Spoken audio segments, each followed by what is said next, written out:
Na semana passada, nós começamos a ver um período que na verdade, Jesus intitula de grande tribulação. E nós começamos a ver este período, que vai do versículo 15 até o versículo 28, um pouquinho depois também, de Mateus capítulo 24. Mas a gente só ficou no versículo 15 semana passada. Hoje eu espero que a gente vá além do versículo 16, tá bom? Nós vimos na semana passada, então, no versículo 15, eu quero pedir que você leia comigo de novo, sobre o abominável da desolação.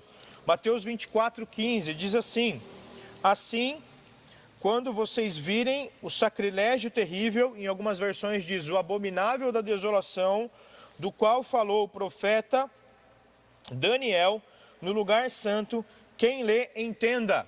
Então nós já explicamos totalmente esse texto aqui, esgotamos aí todas as possibilidades de compreensão do que o profeta Daniel falou. Se você não assistiu, se você perdeu, eu convido você depois a assistir essa aula da semana passada no nosso canal do YouTube, para que você compreenda melhor o que Jesus quer que você compreenda aqui no versículo 15. E nós estamos entendendo então e vendo um quadro geral da escatologia futura, aquelas questões que ainda vão acontecer. Hoje nós nos encontramos aí na sua tela no que nós chamamos de Era da Igreja. Nós estamos aqui. O próximo evento escatológico, nós cremos que será o arrebatamento da igreja.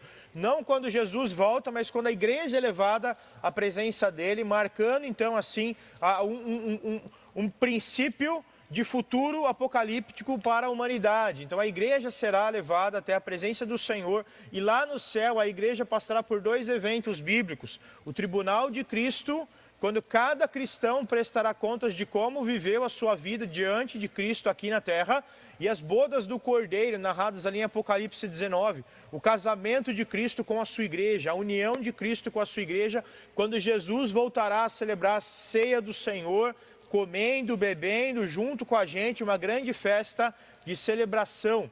Aqui na terra, enquanto isso, depois que a igreja for arrebatada, aqui na terra, a ira de Deus começará a ser derramada, a santa ira de Deus começará a ser derramada sobre toda a humanidade.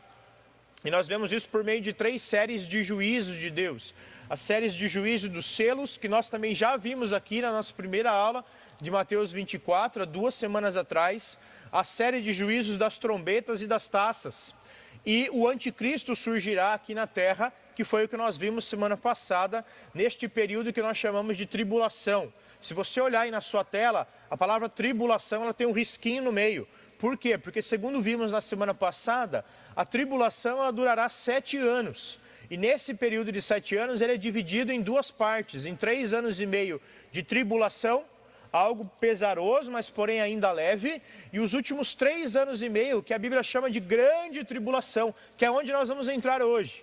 Neste período aqui, profetizado por Daniel, que Jesus explicou para nós na semana passada. Então, os últimos 3 anos e meio da tribulação aqui na terra, eles serão extremamente pesados e difíceis, e nós vamos entrar aqui então hoje, 7 anos de tribulação, segundo Daniel. Nós já vimos os primeiros 3 anos e meio da tribulação. Quando? Dos versículos 4 a 14. Agora nós vamos entrar nos últimos 3 anos e meio da tribulação. Dos versículos 15 até 28 em diante. Bom, só para resumir e finalizar o quadro aqui, no final da tribulação, Jesus Cristo voltará. Jesus Cristo retornará. Nós vamos ver isso ainda nas próximas semanas, o retorno de Cristo, porque ele diz isso aqui em Mateus 24, então nós vamos entrar. E aí estabelecerá o seu reino sobre a terra, um reino que durará aí 1000 anos sobre a terra, e no final deste período haverá aquilo que a Bíblia chama, Apocalipse, no final do livro, o grande trono branco, onde todos os seres humanos de todas as eras estarão diante de Deus. Muitos serão lançados no lago de fogo do inferno, e muitos entrarão no que a Bíblia chama de um novo céu e uma nova terra, começando assim o fim. E o fim na Bíblia, como eu sempre enfatizo, é o começo de todas as coisas. Porque Apocalipse 22 não é o ponto final. Apocalipse 22 é reticências, é a continuidade daquilo que a gente ainda não sabe muito bem como será, mas que durará para sempre. Então, só lembrando com vocês aí, nós estamos analisando aqui em Mateus 24, este período que está na sua tela, a tribulação. Estes 7 anos profetizados por Daniel. Aqui na terra passará 7 anos, desde que o anticristo surgir, iniciar um tratado de paz, todos os selos, as taças, os cálices, as trombetas da ira de Deus forem derramadas, até que Jesus volte, 7 anos vão se passar. E aí sim, dá para a gente ver muitos sinais da volta de Jesus Cristo, e é isso que nós estamos olhando então hoje. 3 textos falam desse período. Daniel 9, nós esgotamos Daniel 9 na semana passada. Mateus 24, nós estamos estudando esse texto. E Apocalipse, capítulo 6 até capítulo 19, falam também deste período da tribulação. Só um detalhe para você. Em Apocalipse, capítulo 6 até capítulo 19, quando ele fala deste período da tribulação, você precisa perceber, e você vai perceber quando você estiver lendo na sua casa, que ora ele está falando da tribulação aqui na terra, ou grande tribulação aqui na terra, ora ele está falando deste período lá no céu, o que os santos estarão fazendo lá, como eu disse, por exemplo, as bodas do Cordeiro. Então, ora ele trabalha coisas que estarão acontecendo no céu, ora ele trabalha coisas que estão acontecendo aqui na terra. Bom, vamos lá então. Hoje nós vamos ver Mateus capítulo 24, versículos de 16 até 28. Nós veremos as características da grande tribulação segundo Jesus. As características da grande tribulação segundo Jesus. Os acontecimentos da grande tribulação, irmãos, como eu acabei de falar, eles não são narrados só em Mateus 24. Eles também aparecem um pouco em Daniel, e sobretudo em Apocalipse, capítulo 6, na verdade da grande tribulação, capítulo 7 até o capítulo 19. E o foco aqui em Mateus, que nós vamos ver hoje, é mostrar esse período da grande tribulação sobre os judeus. Ele está aqui, como eu disse no início, mostrando a escatologia para o povo de Israel. Em Apocalipse, ele mostra o quadro geral sobre toda a terra, o que vai acontecer em toda a terra, tá bom? Então, antes de nós entrarmos aqui em Mateus, eu quero convidar você a abrir lá em Apocalipse. Eu quero ver com você, resumidamente, só um pouquinho do que vai estar acontecendo sobre toda a terra neste período de grande tribulação. Nós já vimos o período da tribulação, nós já vimos o quão difícil, pesaroso e assustador vai ser. Nós vimos isso há 2 semanas atrás. Mas agora a gente vai ver um pouquinho da grande tribulação. Abre em Apocalipse capítulo 8 comigo, por gentileza. Apocalipse capítulo 8. Nós vimos, há 2 semanas atrás, os juízos dos selos. Quando os selos de Deus forem abertos, derramando séries de juízo de Deus, aqueles cavalos, as suas cores, o que eles representam, morte, fome, guerra, destruição, perseguição. Pois bem, agora em Apocalipse 8, nós começamos a ver um pouco do juízo de Deus neste período que Jesus chama de grande tribulação. Aqui em Apocalipse, então, nós vamos ver o juízo de Deus sobre toda a terra, não somente sobre Israel, como Mateus 24. Mateus 24, a grande tribulação para os judeus.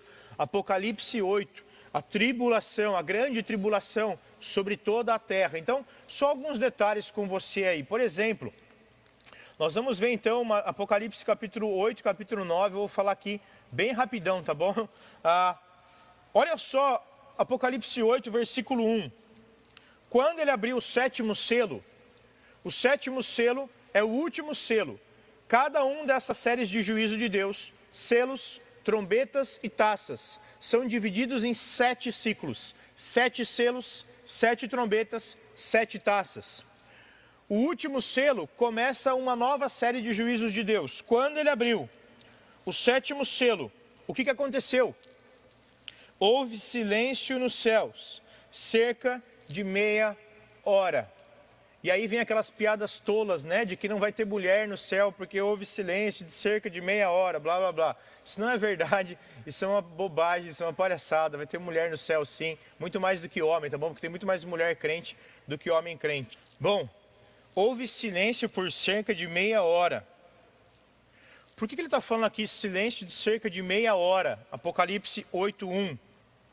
Porque você imagina o que vai acontecer na sequência e todo mundo lá no céu sabendo o que vai acontecer aqui. Lá no céu você tem anjos, você tem toda a igreja que foi arrebatada, você tem pessoas que já foram mortas durante a tribulação porque foram perseguidas aqui na terra, você tem milhares de pessoas no céu. E quando um novo ciclo de justiça, de ira de Deus começa a ser derramada sobre a terra, as pessoas no céu ficam em estado de choque, elas ficam assustadas, elas ficam boquiabertas com o que vai acontecer. Muitas ficam extremamente assustadas com o que vai acontecer aqui na terra, mas o que vai acontecer aqui na terra? Olha, por exemplo, o versículo 7, quando ele começa então, capítulo 8 de Apocalipse, a derramar a sua ira por meio das trombetas. Versículo 6, Apocalipse 8, então os 7 anjos que tinham as 7 trombetas prepararam-se para tocá-las, e cada vez que um anjo toca uma trombeta,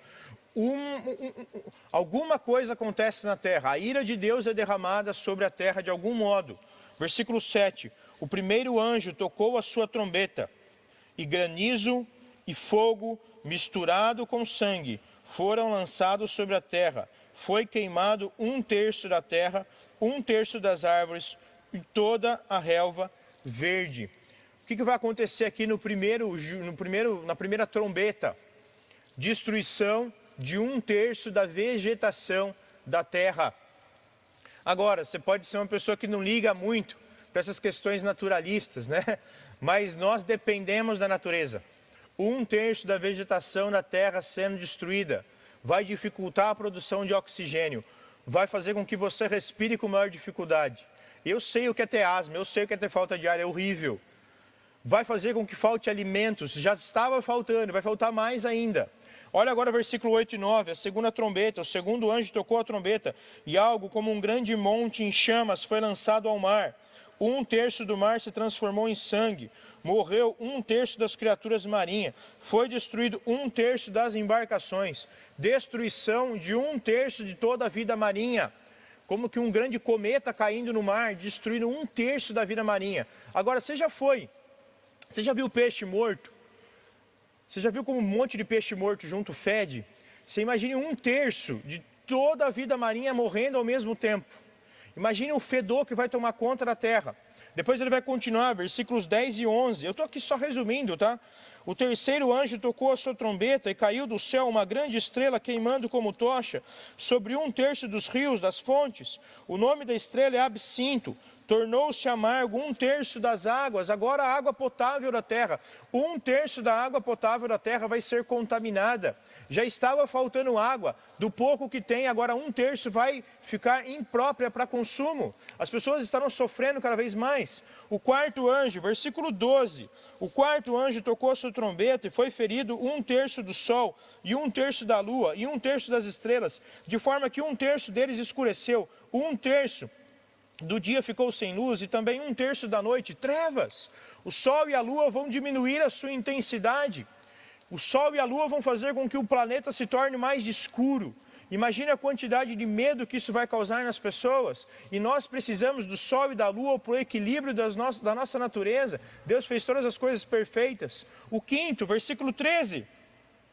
Enquanto eu olhava, ouvi uma águia que voava pelo meio do céu e dizia em alta voz: ai, ai, ai dos que habitam na terra, por causa do toque das trombetas, que está prestes a ser dado pelos 3 outros anjos. Por enquanto só foram 4, faltam 3 ainda para dar 7. Então, um lamento, os anjos vão lamentar e chorar no céu pelo que virá, pelas últimas 3 trombetas que serão tocadas. Mas eu quero ver com você só mais 2 dessas trombetas, a última eu não vou ver hoje.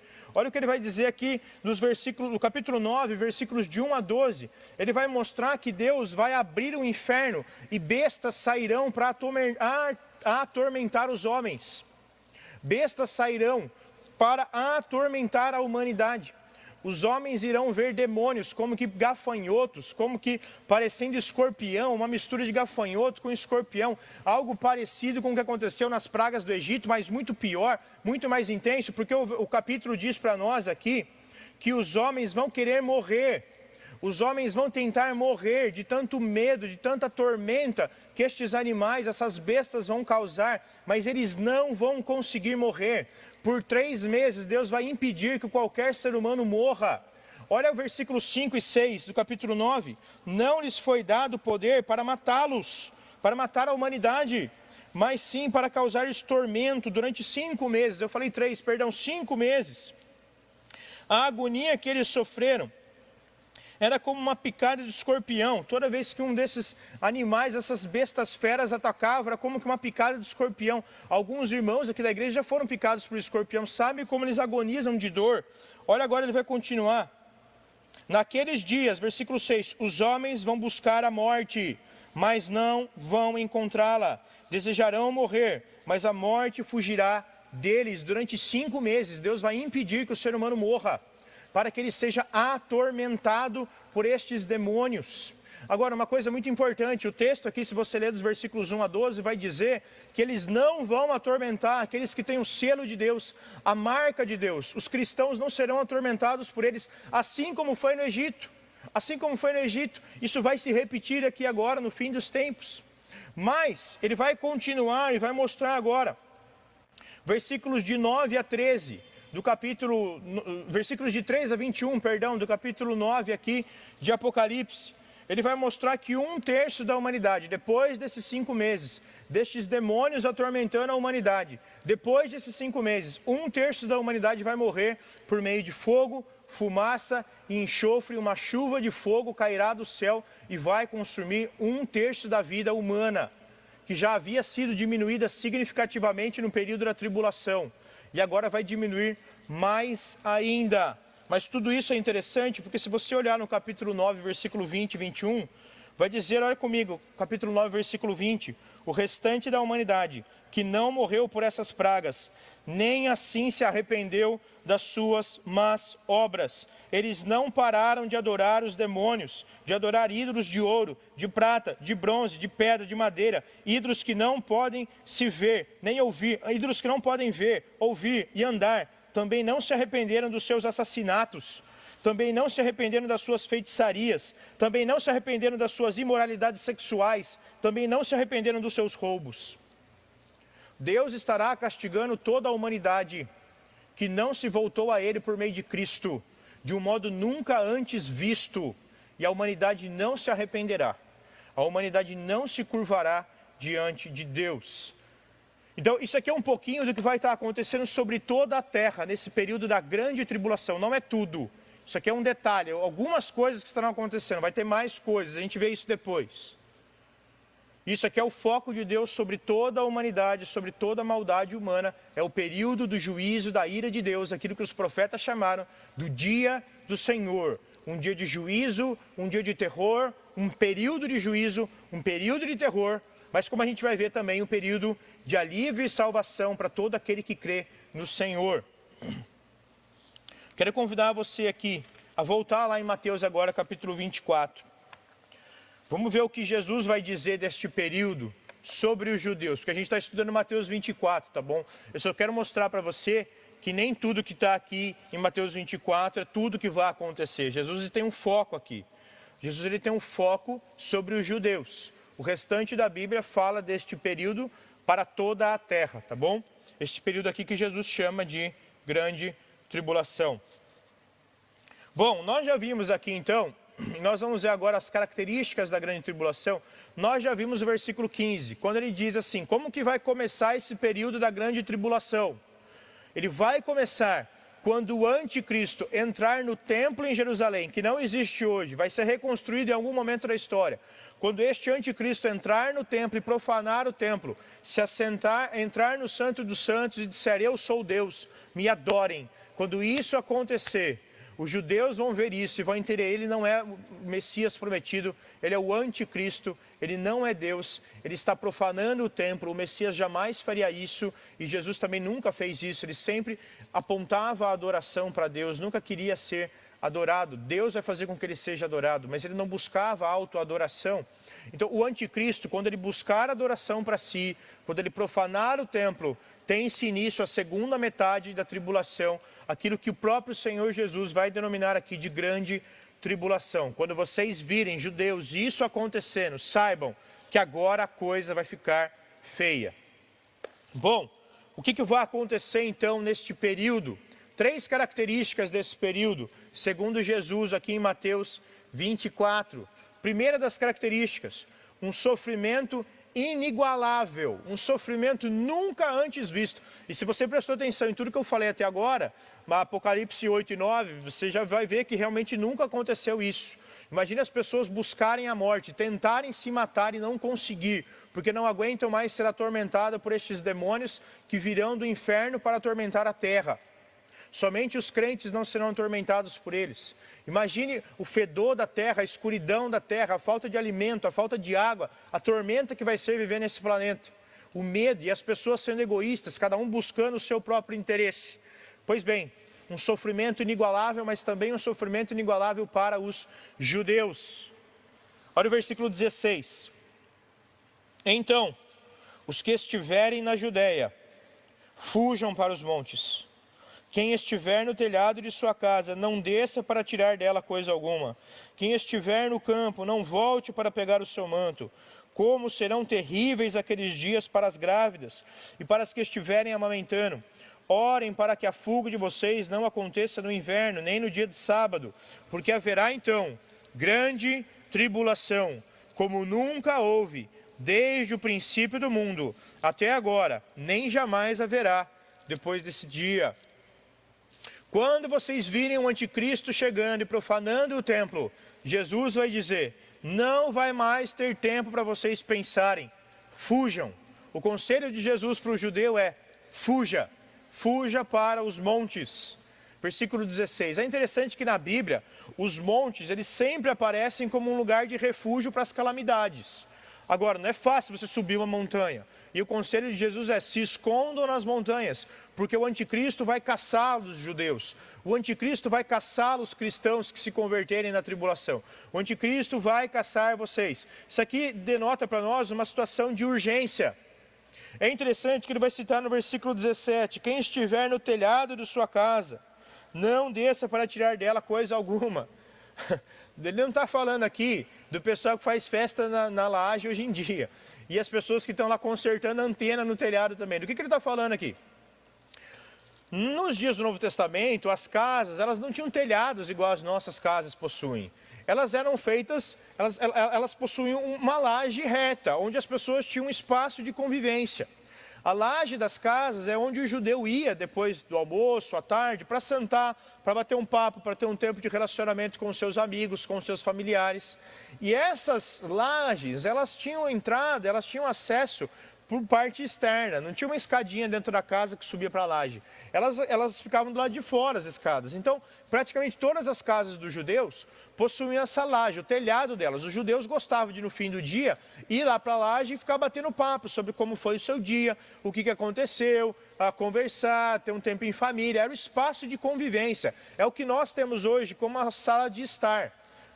Então, o espaço de convivência ficava no telhado. E Jesus está dizendo, se o anticristo se assentar no templo e vocês estiverem tendo um tempo de lazer, fujam, corram, saiam, não entrem em casa, nem para pegar nada. Fujam, porque a coisa vai ficar feia para vocês. Não parem para pegar nada. Ele vai querer matar todos os judeus. Versículo 18.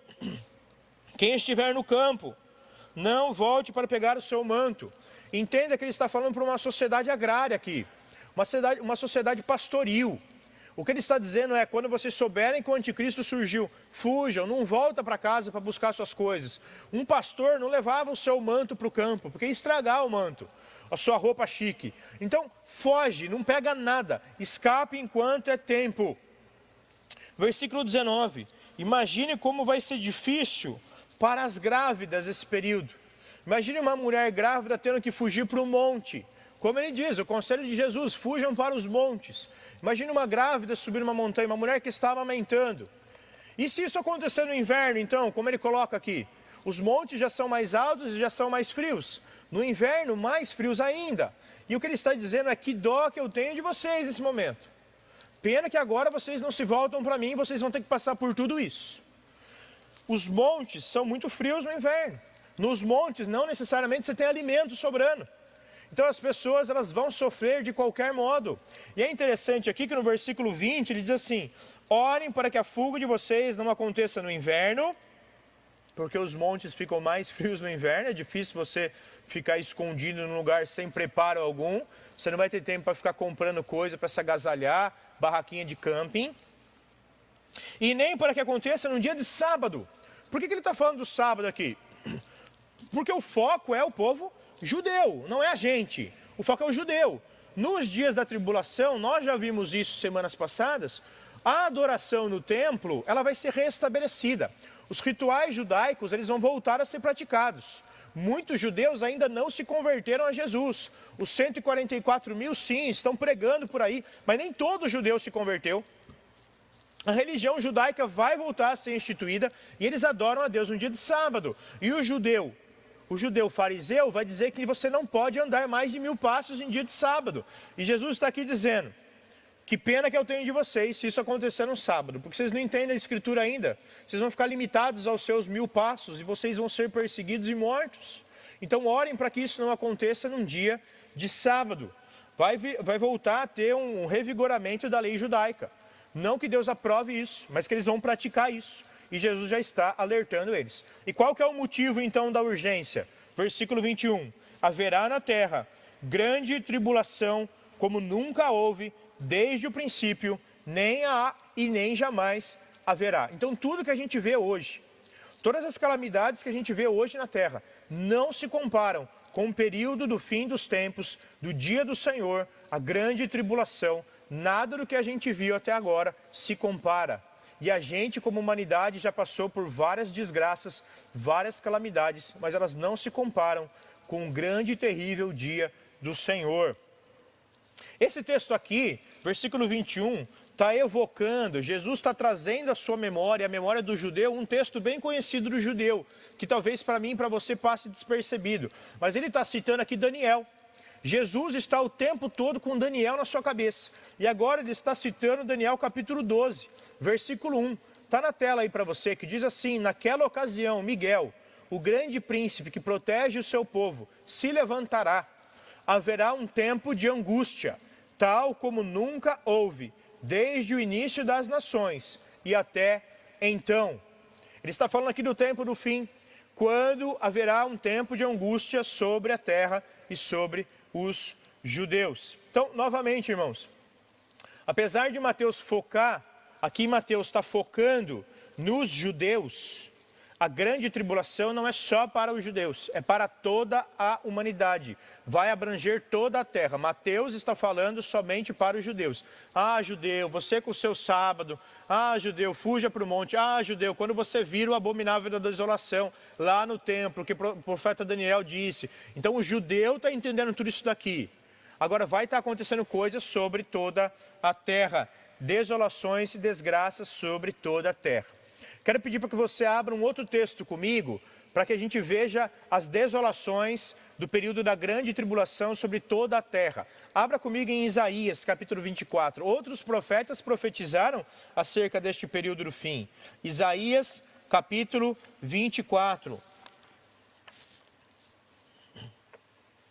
Isaías, capítulo 24, está falando deste período do fim.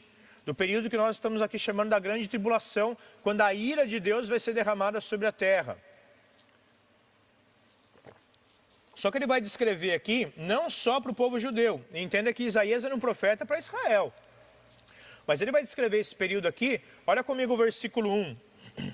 Vejam, Isaías 24, vejam, o Senhor vai arrasar a terra, vai devastá-la, vai arruinar a sua superfície e espalhar os seus habitantes. Olha os termos que Isaías usa aqui para o fim dos tempos.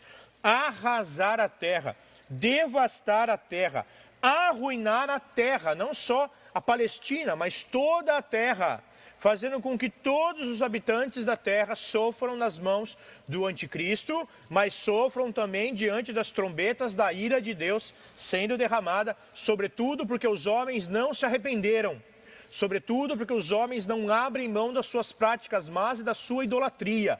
Por isso que o Senhor trará juízo, porque o homem não se arrepende. Versículo 4, Isaías 24, a terra seca, se murcha, o mundo definha e murcha, definham os nobres da terra. A terra está contaminada pelos seus habitantes. O problema da terra é a humanidade. O problema da terra é o homem pecador. Ela está contaminada por causa dos seus habitantes, que violam os decretos de Deus, que desobedecem às leis de Deus, que quebram a aliança eterna com Deus. Por isso, a maldição consome a terra toda. O seu povo é culpado. Por isso, os seus habitantes da terra, são consumidos pelo fogo, ao ponto de sobrarem pouquíssimos deles. Olha o versículo 21 de Isaías 24. Naquele dia o Senhor castigará os poderes em cima nos céus, os reis embaixo na terra. Eles serão arrebanhados como prisioneiros numa masmorra, trancados numa prisão e castigados depois de muitos dias. A lua ficará humilhada, o sol ficará envergonhado. E essa expressão da lua e do sol ficando humilhado e envergonhado, a gente vai tratar melhor disso semana que vem. Mas a Bíblia fala muito sobre isso no fim dos tempos. Pois o Senhor dos exércitos, versículo 23, reinará no monte Sião, na cidade de Jerusalém, glorioso na presença dos seus líderes. Que líderes? Dos líderes humanos da terra. Porque a Bíblia diz que quando Jesus voltar, ele reinará a partir da cidade de Jerusalém. Ele voltará para estabelecer o seu reino. É disso que ele está falando aqui. É disso que nós estamos falando aqui. Jesus Cristo, quando ele voltar, depois desse período de desgraça sobre a terra, depois que o anticristo se levantar para destruir a humanidade, que não se voltar para ele, que não assumir a sua marca, que não segui-lo e adorá-lo, o Senhor Jesus voltará e reinará a partir da cidade de Jerusalém, na frente dos líderes dessa terra que estarão diante dele. Meus irmãos, vai ser um período de sofrimento inigualável. Mas também vai ser, irmãos, um período de graça. Um período de graça atenuante sobre a terra. E graça atenuante aqui, meus irmãos, a palavra atenuante, vocês que são aí da área do direito, vocês sabem que a palavra atenuante ela está relacionada com a diminuição da punição de um réu. A pessoa merece ser punida, mas vai ter a sua pena diminuída. Então, quando eu falo de graça atenuante, é uma graça que a gente realmente não merece, mas a punição para alguns vai ser diminuída. Quem são estes alguns? Olhe comigo Mateus agora, volta lá para Mateus capítulo 24, versículo 22. Mateus capítulo 24, versículo 22. Se aqueles dias, esses dias da grande tribulação que ainda virão, não fossem abreviados, ninguém sobreviveria. Mas por causa dos eleitos, aqueles dias serão abreviados. O que significa aqui dizer que os dias serão abreviados? Significa dizer que Deus já estabeleceu um limite de tempo. Quanto tempo vai durar a grande tribulação? Você que está acompanhando essas aulas já precisa ter decorado. Vai durar 3 anos e meio, metade de 7 anos. Então Deus já estabeleceu o tempo que vai durar a grande tribulação. 3 anos e meio. Se Deus não tivesse estabelecido um período para durar a grande tribulação, ninguém sobreviveria, dado os castigos de Deus vindo do céu, dada a perseguição do anticristo vinda da terra. 2 focos de perseguição: a ira de Deus vinda do céu e as desgraças promovidas pelo anticristo na terra. Mas Deus age com compaixão. A sua justiça e a sua ira não se desassociam do seu amor, da sua misericórdia, da sua compaixão. Deus, com a sua graça, sustenta os seus fiéis. Deus, com a sua graça, nos lembra que é possível encontrar salvação, mesmo em meio às maiores desgraças da vida. E para aqueles que estiverem vivos nos dias da tribulação, sendo perseguidos pelo anticristo, muitos irão morrer, mas esses estarão indo diretamente para o céu, na presença do Cordeiro de Deus, como a gente vê em Apocalipse 6 e 7. Ainda assim, os dias aqui na terra, eles têm tempo determinado. Deus não vai deixar o anticristo fazer tudo o que ele quer. E a ira de Deus tem tempo para começar e tem tempo para terminar de ser derramada sobre a terra. Isso mostra para nós como Deus é bom. Porque quando ele nos pune, ele não nos pune como um pai rancoroso. Ele nos pune como um pai amoroso, que pune por merecimento, mas age com justiça, com afeto e com amor.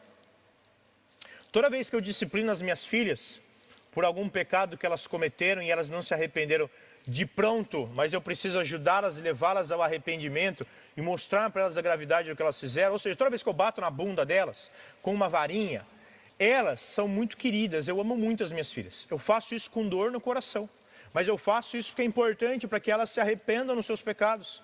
Elas precisam entender que o pecado requer punição, pecado traz sofrimento. E a disciplina é para que elas abram os seus olhos para entender a gravidade do pecado. Toda vez que eu disciplino elas com a varinha, eu faço isso, sabe como? Não chutando elas, sua bandida, vem aqui, não é assim que eu faço. Eu abraço elas, eu disciplino elas no bumbum. E eu deixo elas ficarem abraçadas comigo o tempo que elas precisarem, depois que eu bati no bumbum delas, até elas se acalmarem. Depois eu oro com elas, algumas vezes eu choro junto com elas. A gente dá um beijinho nelas, faz carinho nelas e diz, filha, por favor, reconheça que o pecado é grave, eu faço isso porque eu te amo. Deus é igual. Deus, quando ele disciplina como um bom pai, que ama os seus filhos. Que ama os seus filhos. Agora, a suavidade, a graça atenuante, vai ser para os filhos. Porque para quem não é filho, eles vão tentar se matar, mas não vão conseguir. Porque Deus quer que eles continuem sofrendo, até reconhecer que o seu pecado é grave, que a sua idolatria é má e os afasta de Deus. Os afasta de Deus. É interessante porque aqui esse texto está de novo trazendo Daniel 12:1 à memória. Olha o que diz a segunda parte de Daniel 12:1. Naquela ocasião, na ocasião do grande sofrimento que virá sobre a terra, o seu povo, todo aquele cujo nome está escrito no livro, será liberto. O sofrimento não será para todos, de modo igual. Para os filhos de Deus haverá libertação, haverá salvação, mesmo em meio à tribulação. O período então, irmãos, aqui, versículo 22, está mostrando para nós que é um período que já tem prazo determinado de duração, 3 anos e meio, por 2 motivos. Primeiro, que se ele não fizesse isso, ninguém seria salvo, ninguém sobreviveria. Todos seriam destruídos pelo anticristo, todos seriam destruídos pelo cálice, pelas trombetas da ira de Deus sobre a terra. Mas é interessante que Romanos 11, 25 e 26 diz que um dia todo Israel será salvo. E quando todo Israel for salvo, eles virão o Senhor vindo em glória. Como que Israel vai ver Jesus voltando em glória para a terra se todo mundo morreu? Vai ter muito judeu no céu voltando com Jesus, no fim da tribulação, mas muitos estarão vivos. A Bíblia diz que muitos estarão vivos. Se a tribulação fosse mais prolongada, nenhum judeu e nenhum cristão estaria vivo na volta do Senhor. Mas ele diz que muitos estarão vivos e verão ele voltando para a terra. E mais do que isso, ele vai dizer aqui no versículo 22, por que Deus estabeleceu um tempo para a grande tribulação? Por causa dos seus eleitos, por causa dos seus escolhidos. É isso que ele diz aqui no versículo 22. Por causa dos eleitos, aqueles dias serão abreviados, não vão durar para sempre. Muitos serão salvos em Jesus, por amor a Jesus, durante a grande tribulação. Durante esse período de sofrimento e perseguição, muitos vão sim se converter. Muitos vão sim se voltar a Deus. Muitos vão se negar a marca da besta, que Apocalipse fala. Muitos vão morrer nas mãos do anticristo, mas muitos vão continuar vivos e aqui pregando Jesus sobre a face da terra. Uma coisa importante para nós, irmãos, é que muitas vezes a gente situa a escatologia no futuro distante, que não tem nada a ver com a gente. Eu já disse isso aqui para vocês, de todas as áreas da teologia, a escatologia é a área que eu mais gosto, que eu mais amo. A escatologia é a área que eu mais admiro, porque a escatologia não serve só para preencher, para satisfazer a minha curiosidade sobre o futuro. Não é por isso que eu estudo escatologia, porque eu amo escatologia. Porque estudar o futuro me ajuda a viver melhor no presente, me ajuda a ser mais santo hoje, me ajuda a querer fugir da ira de Deus no futuro, me ajuda a querer pregar mais o evangelho no presente, e me ajuda a entender que se esse Deus é gracioso a ponto de salvar pessoas no período do fim dos tempos, quanto mais nos dias de hoje, que nós não enfrentamos desgraças tão grandes. Se há verdade para o futuro, há verdade para o presente. Quando nós enfrentamos tribulação hoje, se no período da grande tribulação vai ter salvação para pessoas, se nesses momentos que nós vivemos hoje, que não é período de tribulação, de grande tribulação, o anticristo não está por aí trazendo pragas sobre a terra, a ira de Deus ainda não está sendo derramada sobre a terra, neste período nós também podemos enfrentar algumas tribulações que não se comparam com as do porvir. Mas se lá no porvir Deus traz libertação, quanto mais hoje? Se nós enfrentamos dificuldades hoje, nós precisamos nos lembrar que o mesmo Deus que trará alívio no futuro, traz alívio no presente, porque trouxe alívio no passado. A Bíblia ensina para mim e para você que todas as dificuldades pelas quais nós passamos, Deus está olhando para cada uma delas. 1 Coríntios 10, 13 diz para nós: não sobreveio a vocês tentação que não fosse comum a todos os homens. E Deus é fiel. Ele não permitirá que vocês sejam tentados, provados, além do que podem suportar. Mas quando forem tentados, Ele lhes providenciará um escape para que vocês possam suportar todas as dificuldades que nós passamos hoje. O Deus que vai agir no futuro é o mesmo Deus que age no presente. Então, se nós estamos passando por tribulações hoje, Deus é poderoso para nos livrar dessas tribulações. Ele é poderoso para nos dar escape. Ele é poderoso para nos dar forças para lidar com as dificuldades do presente. Se Ele vai dar forças para as pessoas lidarem com as dificuldades da tribulação, quanto mais hoje, aquilo que a Bíblia chama do nosso leve e momentâneo sofrimento, as nossas leves e momentâneas tribulações. O período da grande tribulação vai ser um período de um sofrimento inigualável. O período da grande tribulação vai ser um período de graça atenuante, uma graça que vai diminuir o nosso sofrimento. Mas por fim, aqui em Mateus capítulo 24, o período da grande tribulação vai ser um período de engano esclarecedor. O texto vai continuar e vai dizer para nós, versículo 23, Mateus 24, versículo 23. Se, então, alguém lhes disser: vejam, aqui está o Cristo, ou ali está Ele, não acreditem, pois virão falsos cristos e falsos profetas que realizarão grandes sinais e maravilhas para, se possível, enganar até os eleitos. Vejam que eu os avisei antecipadamente. Versículo 26. Assim, se alguém lhes disser: ele está lá no deserto, não vão. Ou, ali, ele está ali, dentro daquela casa, não creiam. Porque assim como o relâmpago sai do oriente e se mostra no ocidente, assim será a vinda do Filho do Homem. Onde houver um cadáver, aí se ajuntarão os abutres. Nós vamos estudar só até aqui hoje. Mas uma última característica do período da grande tribulação é que o período da grande tribulação será um período de engano esclarecedor. A despeito do anticristo, irmãos, mesmo o anticristo estando na terra, promovendo desgraças, ainda assim se levantarão muitos falsos cristos e falsos profetas. Agora, esse engano ele é bom, isso é importante. Por quê? Porque esse engano ele faz uma divisão, ele mostra quem é quem.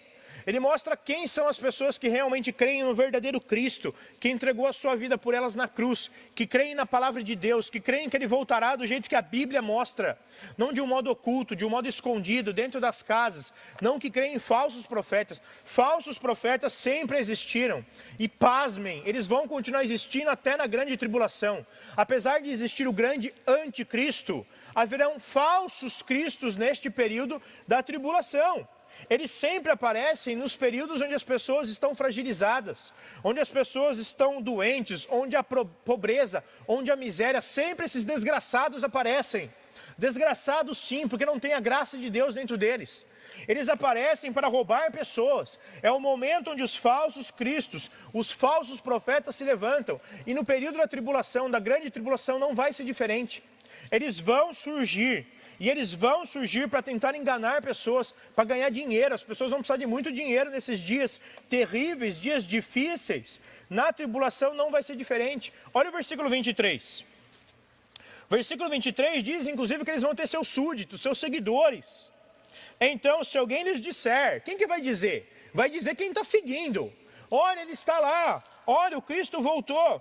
Olha, ele está ali. Não acreditem. Sempre que existir um falso profeta, um falso Messias, ele vai ter seguidores. Ele vai ter seguidores. Mas é interessante porque o versículo 24 diz que nos últimos dias eles farão obras incríveis, milagres incríveis. Olha o versículo 24. Pois aparecerão falsos cristos e falsos profetas que realizarão grandes sinais e maravilhas.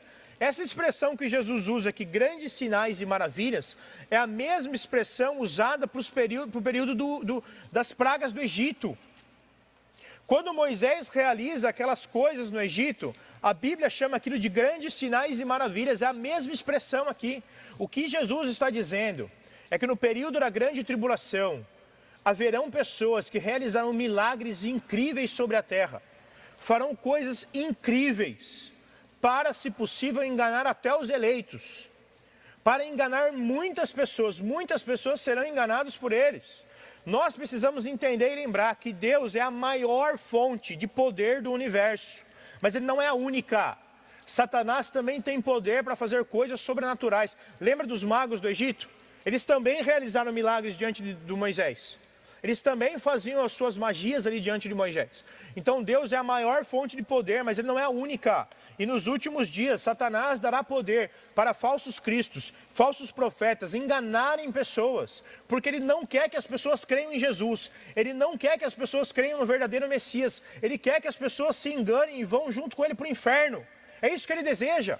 Ele deseja que as pessoas se auto-enganem. E agora, gente, a gente nem precisa fazer muito milagre para enganar as pessoas. A gente nem precisa fazer grandes milagres para enganar as pessoas. Veja esses profetas da internet. Benny Hinn. Você já viu esse cara? Alguém já leu Bom Dia Espírito Santo? Não perca seu tempo. Benny Hinn, gente, é a maior fraude da última década. Ganhou milhões de dólares. Jogando paletó e as pessoas caindo. Que cura ele realizou? Que milagre ele realizou? Nenhum. Mas as pessoas seguem e consomem o que ele escreve aos baldes. Porque as pessoas gostam de idolatria. As pessoas gostam de ser enganadas. É muito interessante que talvez você esteja perguntando assim, pastor, por que os falsos profetas têm tantos seguidores? Por que eles arrecadam tanto dinheiro? A Bíblia já ensina pra gente isso. 2 Timóteo diz por quê para mim e para você. 2 Timóteo capítulo 4, versículo 3 e 4. Porque virá um tempo, e já chegou, a gente já vive esse tempo, em que as pessoas não suportarão a sã doutrina. Elas odeiam estudar a Bíblia. Pelo contrário, elas vão sentir coceira nos ouvidos, elas vão querer ouvir coisas que agradem elas, segundo os seus próprios desejos, juntarão para si mesmas mestres. Elas vão procurar um mestre que fale aquilo que ela quer ouvir, vão se recusar a dar ouvidos à verdade, vão se voltar para os mitos. Esses dias já chegaram e eles vão se intensificar no fim. Se hoje esses maloqueiros de internet, esses sem vergonha de internet, não realizam milagre nenhum, e as pessoas já seguem eles. Imaginem no fim dos tempos, quando os falsos profetas, os falsos cristos vão realizar milagres. Gente, o Henri Cristo tem seguidor. O Henri Cristo, aquele velho chapado, tem seguidor. Imagine quando falsos cristos surgirem, realizando milagres de verdade sobre a terra. Muitas pessoas vão segui-los. Ah, mas eles não são bonzinhos. Não, eles estão desviando o foco do verdadeiro Cristo, do verdadeiro enviado de Deus. E só há salvação em um Messias, Jesus Cristo. Só Ele salva. O tempo do fim, os tempos do fim, serão um tempo de enganação de muitos. E ele vai dizer aqui, versículo 24. Eles virão para que, se possível, possam enganar até mesmo os eleitos. Mas não podem enganar os eleitos. Os eleitos de Deus não são enganáveis. Eles não têm como enganar os eleitos de Deus. Primeira carta de João, capítulo 2, versículo 26 e 27. Anota aí, você vai ler depois. Porque eu já estou estourando o tempo aqui só para variar. 1 João 2, 26 e 27. Diz que nós, que somos crentes, recebemos uma unção do Espírito Santo. Uma unção que nos protege das heresias. Que faz com que a gente não precise de novos ensinos. Que nos contentemos com o ensino da palavra de Deus. Eu e você somos inenganáveis. Não sei se essa palavra existe. A gente não é enganável. Os eleitos de Deus não são enganáveis. Mas aqueles que não são cristãos, eles são enganáveis sim. E serão enganados. Muitos serão enganados. Muitos adorarão o anticristo. E o pouco daqueles que querem, que duvidam do anticristo, vão ser enganados por falsos cristos. Versículo 26. Eles vão falar assim... Assim, se alguém lhes disser, ele está no deserto, não saiam. Está naquela casa, não vão. Sabe por quê? Porque a primeira vinda de Jesus foi discreta. Foi numa manjedoura. Mas a segunda vinda de Jesus não vai ser discreta. Não vai ser num deserto escondido de todo mundo, não vai ser numa casa para algumas pessoas verem. A segunda vinda de Jesus, versículo 27, será como um relâmpago, um raio que vai abrir os céus e todo o olho verá Jesus Cristo voltando sobre a terra. Não vai ser escondido, vai ser visível para todo mundo que estiver vivo. A segunda vinda de Jesus vai ser algo cinematográfico. Hollywood nunca vai conseguir produzir isso. Mas vai ser algo dramático, algo que todo mundo verá, todo o olho verá. Do norte a sul, do leste a oeste, os céus vão se abrir e Jesus descerá em glória. Todo mundo verá ele voltando, ele não vai voltar escondido. Não vai voltar escondido e nem vai voltar de modo espiritual, como a Ellen White disse que ele voltou há vários anos atrás. Não é assim que ele vai voltar. Ele vai voltar de modo físico, corpóreo, assim como ele foi, ele voltará. Ele voltará para reinar. A gente vai falar mais sobre a volta dele na semana que vem. A partir do versículo 29 fala sobre a volta dele. Mas por que, pastor, esses falsos messias, esses falsos cristos vão se levantar? Porque é importante que as pessoas sejam divididas em dois grupos. Aqueles que creem no verdadeiro Cristo e aquelas que buscam Cristos para si, buscam falsos messias, buscam falsos profetas. Ele vai terminar explicando isso no versículo 28 com uma ilustração. Um ditado que Jesus vai citar aqui. Versículo 28. Porque onde houver um cadáver, aí se ajuntarão os abutres. Do que Jesus está falando aqui? Calvino, irmãos, Calvino achava que o cadáver aqui é Jesus. E os abutres são os crentes que vão comer a carne dele. Eu não concordo com ele, não, eu acho que não é isso que Jesus está dizendo aqui. Eu entendo que o que Jesus está dizendo aqui, irmãos, é que nós não sabemos, assim, a gente não sabe muito bem o significado, mas uma coisa a gente sabe. O que abutre busca? Carne podre. Carne podre. Abutre não quer carne saudável. Não adianta você comprar 1 quilo de filé mignon e jogar. Ele vai esperar apodrecer, que daí ele vem comer. É isso que abutre busca. Eu entendo que o que Jesus está falando com essa ilustração, com esse ditado aqui no versículo 28, é que sempre que a gente vê um cadáver, a gente vê o quê? Abutre ali. Em outras palavras, o que Jesus está dizendo é: abutres querem carne podre, querem comida podre. Os incrédulos querem o quê? Comida podre. O verdadeiro Filho de Deus quer o quê? Comida saudável, alimento saudável. Quer crer em Cristo, na sua palavra. Ele está mostrando aqui para nós que essas pessoas que buscam falsos profetas, ele está mostrando para nós que essas pessoas que buscam falsos messias não são irmãos, são abutres, querem carne podre. Eles não são seguidores do verdadeiro Cristo, eles não querem um alimento saudável que Jesus veio trazer, o pão da vida. Eles querem carne podre. O alimento de Deus é saudável, traz vida. Mas a carne podre dos falsos messias, a carne podre dos falsos cristos, afasta a gente de Deus. É disso que ele está falando. Se a sã doutrina não é o alimento que você gosta, com todo respeito, você é um abutre. Se a sã doutrina não te satisfaz, se estudar a Bíblia não te traz prazer, alegria, você é um abutre, você está buscando carne podre, você está seguindo falsos profetas que dizem aquilo que você quer ouvir, você vai para o inferno. Nós precisamos estudar escatologia para entender essas verdades. Os filhos de Deus não buscam carne podre. Os filhos de Deus buscam um alimento saudável, o pão da vida, que Jesus veio trazer. O próprio e verdadeiro Cristo, não falsos cristos, carne podre, mas a verdadeira carne, o verdadeiro sangue. A carne, o sangue de Jesus, o verdadeiro Messias, que morreu por nós na cruz. Busquemos então, irmãos, o verdadeiro Messias. O período da grande tribulação vai ser um período de grande sofrimento, vai ser um período de graça atenuante, vai ser um período de engano esclarecedor, que vai dividir a humanidade em dois grupos. Aqueles que creem em Jesus, que morreu e ressuscitou, e aqueles que creem em cadáveres, aqueles que creem em carne podre, aqueles que creem no anticristo. Estes serão lançados no inferno, estes herdarão o reino junto com Jesus Cristo. Estudar a escatologia é importante para mim e para você, porque nos ajuda a perceber a seriedade e a severidade com que Deus trata o pecado e com que Deus trata o seu Filho, o único Messias que existe, Jesus Cristo nosso Senhor. O meu desejo é que você se volte para Jesus enquanto é tempo, é que você creia em Cristo Jesus enquanto é tempo, é que você se alimente da Bíblia enquanto é tempo, é que você pare de buscar profetas que vão falar o que você quer ouvir.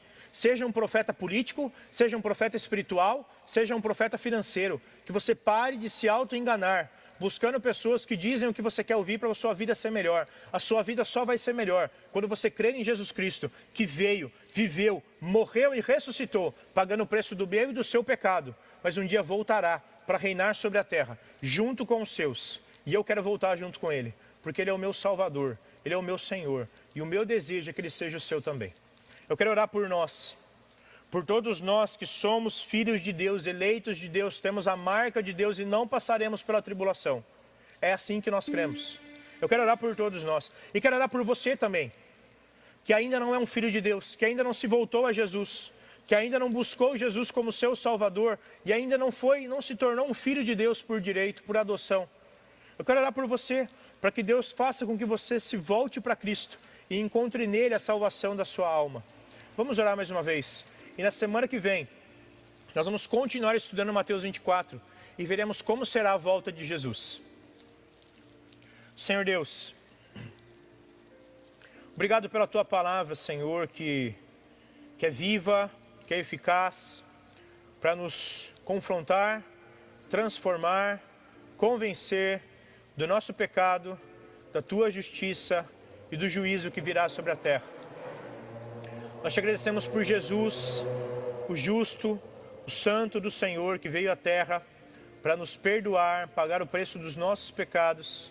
Morreu, mas ressuscitou e hoje está no céu, aguardando o momento de voltar. E um dia voltará. Voltará para cumprir o que os profetas viram. Voltará para reinar sobre a terra, trazendo um período de paz, de justiça, de equidade sem igual. Voltará com os seus santos, vencendo de vez todo o mal, vencendo o anticristo. Nós te agradecemos por Jesus, a verdadeira carne, saudável, que traz salvação, não um cadáver podre, do qual muitos seguem.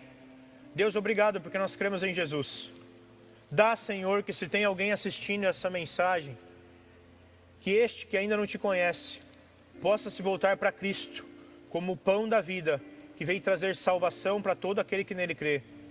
Que este possa buscar nas Escrituras, na Palavra de Deus, as respostas para a sua alma, e não em mentiras pregadas por homens que só querem lucro, só querem fama e dinheiro e poder. Senhor, que possamos ser, enquanto estivermos aqui, filhos teus, que pregam a tua palavra, que trazem pessoas ao conhecimento da verdade, da luz de Jesus. Abençoe o teu povo, abençoe o teu filho, abençoe cada um dos teus filhos que assistem esta mensagem neste tempo agora. Que enquanto Jesus não voltar, possamos ser fiéis. E que quando Ele voltar, para nos levar até Ele, quando Ele vier arrebatar a sua igreja, possamos ser encontrados fiéis também. Senhor, que enquanto estamos vivendo aqui e as trombetas não tocam, possamos levar a sério a Tua palavra. Em nome de Jesus. Amém.